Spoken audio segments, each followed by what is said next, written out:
శ్రీ గురుభ్యో నమః. హరి ఓం.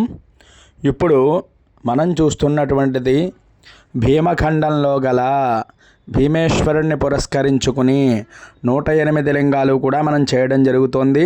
అందులో భాగంగా ఈరోజు హస్తా నక్షత్రం 4వ పాదం మాచవరం గ్రామం. ఈ యొక్క గ్రామంలో ఈ శివాలయం ఏమిటి అంటే భద్రకాళీ సమేత వీరేశ్వర స్వామి వారు. ఇది హస్తా నక్షత్రం 4వ పాదం. ఈ యొక్క మాచవరం గ్రామానికి ఎలా వెళ్ళాలి ఇప్పుడు మనం తెలుసుకుందాము.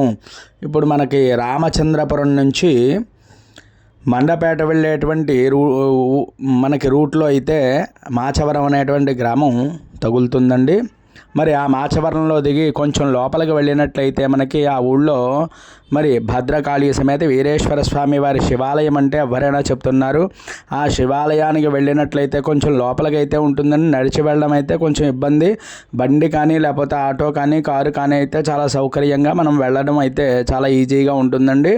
అక్కడికి వెళ్ళినట్లయితే మనకి ఈ యొక్క దేవాలయం అనేది మనకి దర్శనం అవుతుందండి. స్వామి కూడా చాలా అద్భుతంగా మనకి చాలా అద్భుతమైనటువంటి దర్శనం కలుగుతుందండి మనకి. అంతేకాకుండా ఈ యొక్క చుట్టుపక్కల కూడా చాలా ప్రశాంతమైనటువంటి వాతావరణం అది కూడా ఉంటుంది మనకి.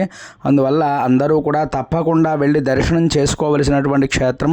ముఖ్యంగా ఈ యొక్క హస్తా నక్షత్ర జాతకులు అయితే తప్పకుండా ఈ దర్శనం చేసుకోవాలి. ఈ హస్తా నక్షత్రం 1, 2, 3, 4 పాదాలు కూడా కన్యా రాశిలోకి వస్తాయండి. ఈ యొక్క కన్యా రాశిలోకే మొత్తం ఈ యొక్క 4 పాదాలు కూడా రావడం అయితే జరుగుతుంది.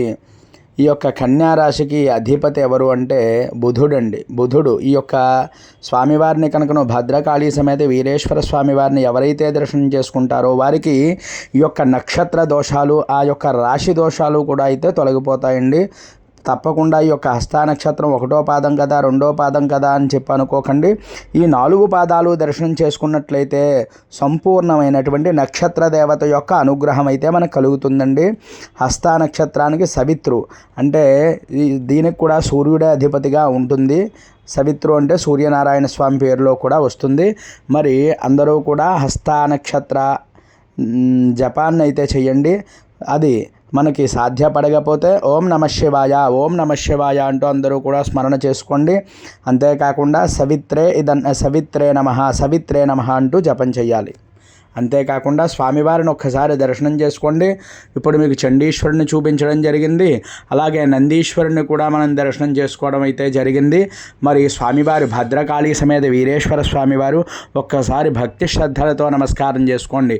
ఓం నమః శివాయ, ఓం నమః శివాయ అంటూ స్మరణ చేసుకోండి. అంతేకాకుండా వీలున్నవారు తప్పకుండా మరి వెళ్ళైతే దర్శనం చేసుకోండి. లేనివారైతే మన వీడియో చూసి దర్శనం చేసుకోండి. ఇంకా ఎవరైనా ఛానల్ సబ్స్క్రైబ్ చేయకపోతే సబ్స్క్రైబ్ చేయండి, లైక్ చేయండి, షేర్ చేయండి.